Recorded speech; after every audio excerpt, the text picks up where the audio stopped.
Personal story segment tonight. Author Richard Dawkins is a committed atheist whose new book says evolution should be taught to every child, and faith-based beliefs like intelligent design are hooey. His book is called The Greatest Show on Earth, The Evidence for Evolution, and I spoke with Mr. Dawkins a few days ago.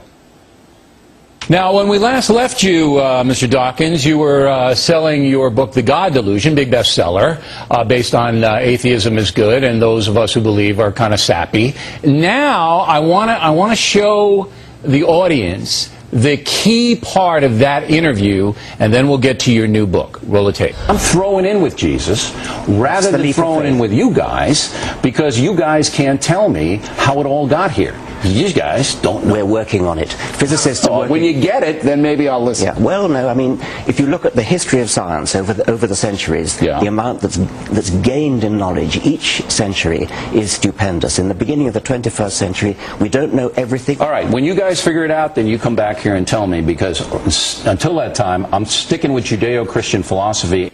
So now, tell me where I'm going wrong here.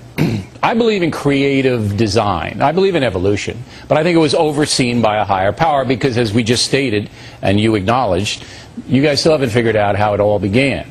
There's a great deal that science hasn't worked out, and we don't know how it all began. But it's a most extraordinary piece of warped logic to say that because science can't answer a particular question, you're going to throw in your lot with Jesus, and there's no evidence that he did it either. You'll never get any evidence for any of them. Throw in your lot with science, which at least is working on the problem. Well, here's the problem that I have with throwing him in a lot with science. Science doesn't advance the human condition in any moralistic way, and Jesus did. See, my thesis is that if everybody followed the teachings of Jesus Christ, that we'd have peace on earth, love your brother, everybody love one another, and it would almost be an idyllic civilization.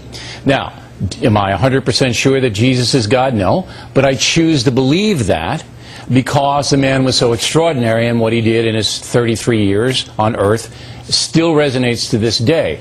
That, I think, is more powerful than your belief that, hey, someday we might figure it all out, but in the meantime, we're not going to believe in any deity.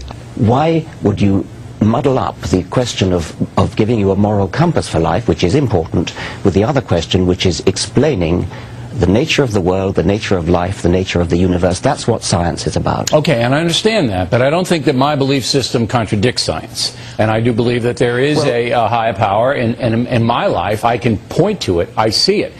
But what disturbs me about you guys, and I'm putting you into this category perhaps unjustly, is that you seem to look down on believers. Well, there is a problem when you guys, if I could turn it back on you, try to say that because you believe what you do, because of a holy book and because of the way you've been brought up, therefore that entitles you to go into science classes and tell teachers what they can or cannot teach. You may think that God oversaw evolution, and that's a point of view that you could probably defend, but leave it out of the science class. It's not fair to leave it out of the science class if the science class is incomplete. And you, by your own admission, say, we don't know how it all began. So if the science class is going to say evolution only, but I really don't know how it started, that gap has got to be explored. You must see that it's quite a remarkable piece of illogic to say that because science can't fill a particular gap, therefore we have to turn to Christianity. You don't have to turn anywhere, you just have to present it. You don't have to turn to it, you present it. Will you listen to me and stop shouting at me? Well, turn your earpiece down. I'm not shouting, that's the way I usually talk. Go ahead. Okay, I know it is. I've been warned about it.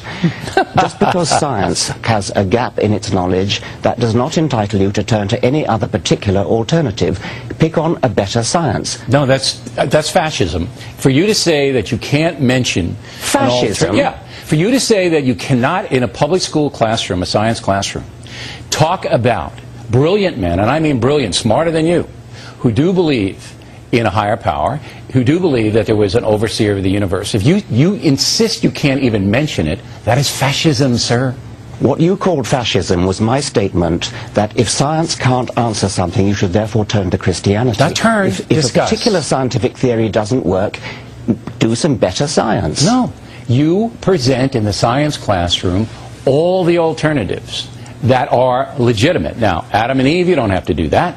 All right, that's for the biblical portion of a theology class. But, as I said, there are more believers than non-believers, and that should be presented. I'll give you the last word. Science is unique in that it does base itself upon evidence rather than upon superstition, upon authority, upon holy books, or upon revelation. All right, the book is The Greatest Show on Earth. Mr. Dawkins, I'm sorry I was a little loud, but you know how Irish guys can get. And we appreciate you coming on.